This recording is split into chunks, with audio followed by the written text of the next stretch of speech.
नमस्कार, आप देख रहे हैं ओएनओजी इंडिया। आज बात उस शख्सियत की जिसने साबित कर दिया है कि पद सिर पर चढ़ने के लिए नहीं बल्कि झुकने के लिए होता है। लोग चुनाव जीतते ही हवा में उड़ने लगते हैं, लेकिन एक ऐसी भी विधायक है जो जीत के बाद भी अपनी जड़ों को नहीं भूली। हम बात कर रहे हैं बिहार की बेटी और अब जनता की प्रतिनिधि मैथिली ठाकुर की। जो मैथिली कल तक सुरों की मलिका थी, आज वो बिहार की माननीय विधायक है, लेकिन सत्ता का नशा उन्हें छू तक नहीं सका। पंजाब के बटला के एक छोटे से गांव में एक गुरुद्वारे के चौखट पर जब मैथिली पहुंची तो वहां कोई माननीय नहीं थी, वहां सिर्फ एक भक्त थी।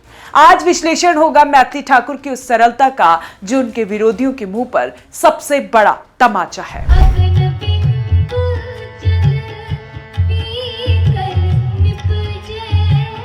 पंजाब का बाटला, जहां की मिट्टी में गुरुओं का आशीर्वाद है। मैथिली ठाकुर यहां किसी सियासी दौरे पर नहीं बल्कि अपनी रूह को सुकून देने आई थी। बहुत कम लोग जानते हैं कि मैथिली पिछले 8 सालों से हर साल इस कीर्तन दरबार में हाजिरी लगा रही है।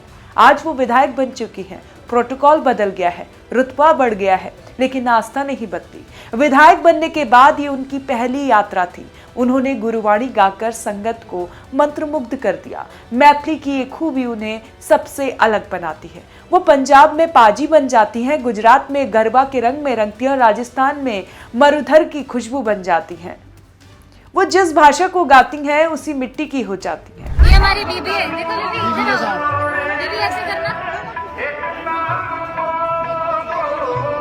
गुरुद्वारा साहिब में मत्था टेकने के बाद मैथिली ने जो कहा वो आज के नेताओं को सीखना चाहिए। उन्होंने कहा, यहाँ आकर ऐसा लगता है जैसे मैं अपने परिवार के बीच बैठी हूँ। यहाँ वो शांति मिलती है जो दुनिया के किसी शोर शराबे या विधानसभा की बहसों में नहीं मिल सकती।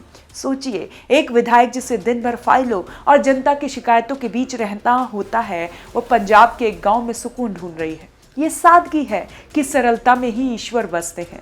मैथिली ने दिखा दिया कि वो पद पाकर भी विनम्रता की प्रतिमूर्ति है। उनके लिए सत्ता सेवा का माध्यम है, लेकिन संगीत और ईश्वर उनकी आत्मा है। यहाँ वापस अपने घर जैसा लग रहा है, बहुत सुकून है, यहाँ बहुत शांति मिलती है और ऐसा कुछ अलग नहीं महसूस होता है, अपना ही लगता है सब कुछ। लेकिन ये सफर इतना आसान नहीं था। मैथिली ने पहली बार अपने दिल का दर्द साझा किया। उन्होंने बताया कि जब उन्होंने राजनीति में कदम रखा तो विरोधियों ने उन पर जमकर तंज कसे। किसी ने उन्हें सिर्फ सिंगर कहा तो किसी ने उनकी क्षमता पर सवाल उठाए।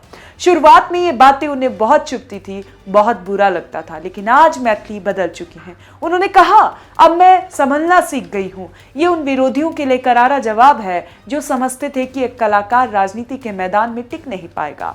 मैथिली ने तंज को अपनी ताकत बनाया और आज वो काम करके दिखा रही हैं। उनकी मुस्कान अब उनके शत्रुओं के लिए सबसे बड़ा हथियार बन चुकी है। मैं विधानसभा में अपने क्षेत्र के मुद्दे उठाती हूँ और लोग सुनते हैं और उस पर समाधान निकलता है।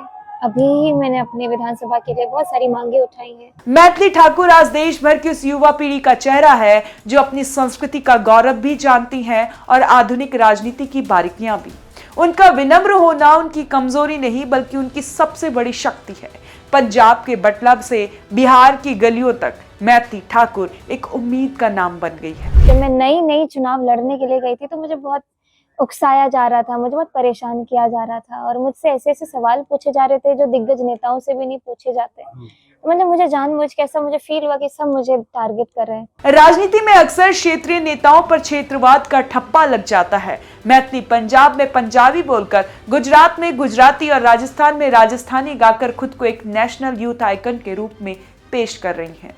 ये संदेश दे रही है कि वह किसी एक जाति या राज्य की नहीं बल्कि भारतीय संस्कृति की प्रतिनिधि हैं। यह भविष्य में उन्हें केंद्र की राजनीति या बड़े स्टार कैंपेनर के रूप में स्थापित करेगा। मैथिली ने बात हाईलाइट की कि वह 8 साल से बिना किसी पद के यहाँ आ रही है और आज विधायक बनने के बाद भी वही पुरानी मैथिली है। ये उनके विरोधियों के उस नैरेटिव को ध्वस्त करता है कि वह सिर्फ एक सेलिब्रिटी हैं। उन्हें राजनीति का शौक लगा है।